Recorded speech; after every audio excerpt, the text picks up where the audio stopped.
Everyone, good morning. আমি স্বপ্না। তোমরা কেমন আছো? আশা করি তোমরা সবাই ভালো আছো, আর আমিও খুব খুব ভালো আছি।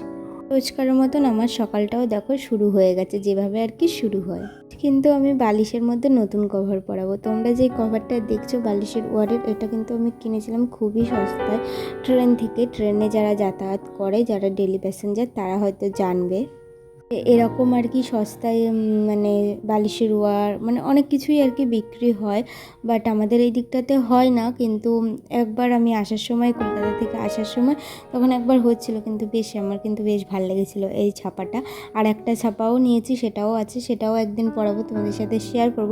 তো কেমন লাগছে আমার বালিশটা অবশ্যই কমেন্ট করে জানিও। একটু দেখে নিতে পারিনি, কারণ একটা জায়গায় সেলাইটা ফাড়া ছিল, আর এই মানে এই ছাপাটা একটাই ছিল আর কি।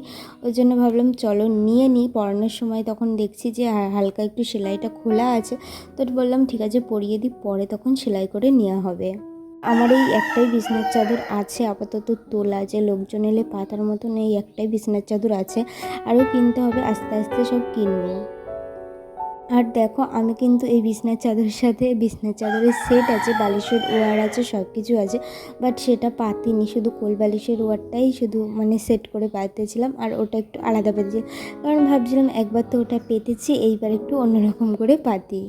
তো দেখো সবার প্রথমে না বিছনার চাদরটা একটু টান টান করে নিচ্ছিলাম। আর এই বিছনার চাদরটা কিন্তু আমার বৌভাতে পাওয়া এখানে বিছনার চাদর আর কি, মানে দিয়েছিল, মানে কারা দিয়েছিল ঠিক মনে নেই, কিন্তু বৌভাতে পেয়েছিলাম আর কি। তো সেখানেরই পাতা ছাপাটা কিন্তু আমার বেশ ভালো লাগে। প্রথমে ভাবছিলাম বালিশগুলো এইভাবে রাখি, তারপর ভাবলাম যে না, সাদা বালিশ কেউ এসে একটু হেলান দিলেই হয়ে গেল দাগ, ওই জন্য তারপর না, যেমন করে সাজিয়ে রাখি তেমন করেই সাজিয়ে রাখলাম। আর কম্বলটাও ভাঁজ করে গুছিয়ে একটা সাইড করে দিলাম, কারণ ভেবেছিলাম যে বিছনাটাকে ফাঁকা রাখবো, কারণ লোকজন আসবে, সবাই বসবে। এবার আমাদের ঘরে বসার মতন তেমন কোনো জায়গা নেই, বিছনাটাই একমাত্র ঘরের মধ্যে ঢুকে। তোমরা যারা আমার ভিডিও দেখো তারা হয়তো বুঝবে, হয়তো বিছনাতে বসলো, তো ভাবলাম যে বিছনাটা বেশি গেঞ্জি রাখবো না, একটু ফাঁকা ফাঁকা রাখি। ওই জন্য আর কি ভাঁজ করে সব কিছু একটা সাইড করে দিলাম। এই কোল বালিশের যেই ওয়ারটা আছে, এটা কিন্তু গাইস ছোটো বলতে গেলে, মানে লম্বায় বড়, কিন্তু আরে একটু খাটো আর কি, মানে বালিশ ঢোকাতে একটু প্রবলেম হয়, মানে টাইট হয়ে গেছে আর কি।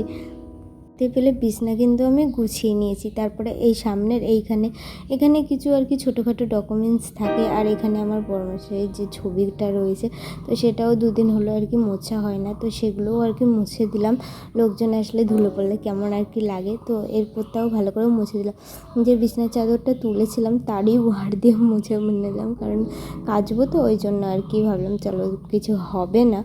আর এখানে দেখো আমি কিন্তু এটা যেটা দিয়ে মুছছি আলমারিটা, এটা কিন্তু আলমারি মোছার কোনো জিনিস না, এটা হচ্ছে কাঠের খাট, মানে খাট মোছা, কাঠের আলমারি মোছা, দরজা মোছা, এইসব আর কি মোছার জিনিস। কিন্তু তারপরে আমি এটা ইউজ করি আসলে আলমারিটা মুছতে, খাট মুছতেও ব্যবহার করি, কিন্তু বেশি ইউজ করি আলমারিটা মুছতে। তো আমাদের একটা কলিক আনতে হবে, কিন্তু ভাবছি যতদিন এটা আছে, এটাতেও বেশ পরিষ্কার হয়, তো ভাবছি যতদিন এটা আছে ততদিন এটা ব্যবহার করে নিই, এটা শেষ হয়ে গেলে তারপরে এনে কলিক আনা হবে, কারণ ওটা এনে তখন বাড়তি পড়ে থাকবে, তখন এইটা নষ্ট হয়ে যাবে।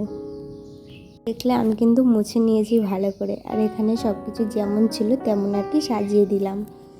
আমার কিন্তু সফটওয়্যারের প্রতি একটা আলাদাই ভালোবাসা আছে, যেখানেই যাই আমি একটু মানে সফটওয়্যারের প্রতি ভালোবাসাটা থাকে। তো এটা দুটো যেই সফটওয়্যার দেখছি, একটা মাইন দিয়েছিল, আর একটা হচ্ছে আমরা তারকেশ্বর গেছিলাম তখন আর কি বর্মশাই কিনে দিয়েছিল।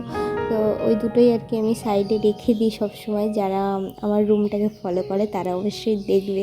তারপরে এখানে না কিছু সাজার জিনিস মানে গোছানোই ছিল সব আর কি, যেগুলো যেগুলো রোজ ব্যবহার হয় সব, এখানে ময়েশ্চারাইজার, তারপরে চিরুনি মিরুনি যেগুলো থাকে, ওগুলোই একটু এলোমেলো ছিল, তো সুন্দর করে সাজিয়ে রেখে দিলাম। একটা ডকুমেন্টস বাইরে ছিল, তো সেটাও আলমারির মধ্যে রেখে দিলাম। এবার ঘরটা ঝাড়ু লাগানোর পালা।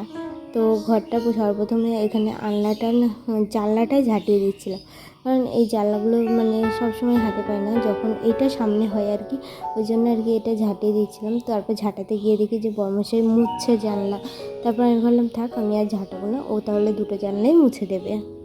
আর আমি কিন্তু এখানে দেখতে পাচ্ছ বসে বসে ঝাঁটাচ্ছিলাম, কারণ চৌকির তলাটায় নিচু, ওই জায়গাটা মানে ঝাঁটাটা ছোটো হওয়ার কারণে পুরোটা ঢুকছিল না, ওই জন্য বসে বসে আর কি চৌকির তলাটা ভালো করে ঝাঁটিয়ে দিলাম। আমি ভেতরে ঢুকিনি, হাত দিয়ে আর কি যতটা যায় ততটাই আর কি ঝাঁটিয়ে নিচ্ছিলাম। আর ওই পাশটা তো ঝাঁটানো হয়ে গেছে, তারপরে এই পাশটা চলে এসেছিলাম ঝাঁটাতে। তো এই পাশ দিয়ে ঝাঁটিয়ে আর কি বাইরে বের করে দিচ্ছিলাম। তো তোমরা দেখতেই পাবে এখানে কত ময়লা ঘরের, কারণ ওপরে সেদিন ঝাড়া হচ্ছিলো আর কি, কারণ পুজো হলে আমাদের এখানে ঘর বার সব কিছুই আর কি ঝাড়া হয়। ঝাড়া বলতে বলছি যেগুলো আর কি ঝুল মাকড়সার বাসা বাঁধে সেগুলোই আর কি। তো আমাদের ঘরে তেমন খুব একটা ঝুল নেই, কিন্তু তাও পাখার যেসব ময়লাগুলো থাকে সেগুলোই আর কি।